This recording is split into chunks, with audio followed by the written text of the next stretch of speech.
Hi friends, Vishnu ശാലിനിയുടെ പുതിയ എപ്പിസോഡില് ഇനി വരാൻ പോകുന്നത് ശാലിനിയുടെ കളക്ടർ ഓഫീസിലേക്ക് ഒരു അച്ഛനും അമ്മയും കരഞ്ഞുകൊണ്ട് ഒരു അപേക്ഷയുമായി വന്നിരിക്കുകയാണ്. ശാലിനി കാര്യം തിരക്കുമ്പോ ആ അച്ഛൻ വന്നിരിക്കുന്നത് മോളുടെ മിസ്സിങ്ങിനെ കുറിച്ചും അതുമായി സംബന്ധിച്ച് ചില കാര്യങ്ങളും പറയാൻ വേണ്ടിയിട്ടാ. അങ്ങനെ അച്ഛൻ കരഞ്ഞുകൊണ്ട് പറയണേ, അവളുടേതാണെന്ന് തോന്നിപ്പിക്കുന്ന ഒരു ശരീരം റെയിൽവേ ട്രാക്കിൽ നിന്ന് കിട്ടി, എന്നാൽ ആ ബോഡി ഞങ്ങൾക്ക് വിട്ടു തന്നില്ല എന്നിങ്ങനെ അദ്ദേഹം പറയുമ്പോ അതിന്റെ കാരണവും ശാലിനി തിരക്ക കേസ് കൊടുത്തെന്നും എന്നാ ആ ACP ചന്ദ്രബോസ് ഹോസ്പിറ്റലുകാരുടെ പക്ഷത്ത് നിന്നാ സംസാരിക്കുന്നത്. അത് കേൾക്കുമ്പോ തന്നെ ശാലിനിക്ക് മരിച്ചത് കാർത്തികയല്ലെന്നുള്ളതില് കുറച്ചുകൂടി ഒരു വ്യക്തത വരികയാണ്.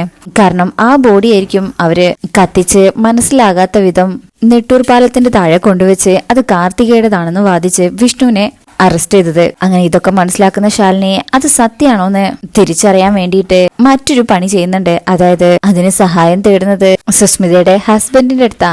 അതായത് ശാലിനിയായിട്ട് അവരൊരു പ്ലാൻ ചെയ്യുന്നുണ്ട്. മധുശ്രീ അറിയാതെ മധുശ്രീ കൊണ്ട് തന്നെ സത്യം പുറത്തു കൊണ്ടിരിക്കാനായിട്ട് കാർത്തികയുടെ അടുത്തേക്ക് ജഗദീപ് കുമാറിനെ പറഞ്ഞയക്കാണ്. അങ്ങനെ അവര് കണ്ടിങ്ങനെ സംസാരിക്കുന്നതിനിടയില് ഒരു കോള് വരും. വിളിക്കുന്നത് ശാലിനിയാണ്. അങ്ങനെ ജഗദീപുക്കും കാർത്തിക മരിച്ചിട്ടില്ലെന്നോ ഇത് ഇങ്ങനെ പറയുന്ന കേൾക്കുമ്പോ ഞെട്ടുന്നത് മധുശ്രീയാണ്. മധുശ്രീയുടെ ഈ ഭാവമാറ്റമൊക്കെ ജഗദീപും അതുപോലെ പുറത്ത് വെയിറ്റ് ചെയ്യുന്ന ശാലിനിയും ശ്രദ്ധിക്കുന്നുണ്ട്. എന്നാ മധുശ്രീ അതൊന്നും അപ്പൊ ആലോചിക്കുന്നില്ല. അങ്ങനെ ജഗദീപ് സംസാരിച്ചു കഴിഞ്ഞ് ഫോൺ കട്ട് ചെയ്യുമ്പോ മധുശ്രീ പെട്ടെന്ന് തന്നെ അവിടുന്ന് പോവാനായിട്ട് തുടങ്ങാണേ.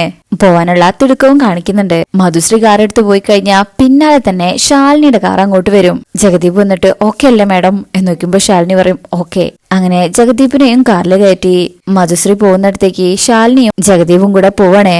കാർത്തിക മരിച്ചിട്ടില്ലെന്ന് ജഗദീപ് മനസ്സിലാക്കിയ സ്ഥിതിക്ക് കാർത്തിക അവിടുന്ന് രക്ഷപ്പെട്ടു എന്ന് കരുതി അത് നോക്കാനായിട്ടാണെന്ന് തോന്നുന്നു മധുശ്രീ അവിടുന്ന് പോകുന്നുണ്ട്. എന്തായാലും മധുശ്രീയുടെ പിന്നാലെ തന്നെ ശാലിനിയും ഉണ്ട്. അപ്പൊ കാർത്തികയെ കണ്ടെത്തി കഴിഞ്ഞാലേ വിഷ്ണു രക്ഷപ്പെടും. എന്തായാലും നമുക്ക് ആ ഭാഗത്തിനായിട്ട് വെയിറ്റ് ചെയ്യാം. ഈ റിവ്യൂ ഇഷ്ടപ്പെട്ടിട്ടുണ്ടെങ്കിൽ ചാനൽ എല്ലാവരും ഒന്ന് ലൈക്ക് ചെയ്ത് സബ്സ്ക്രൈബ് ചെയ്ത് സപ്പോർട്ട് ചെയ്തേക്കണേ. താങ്ക്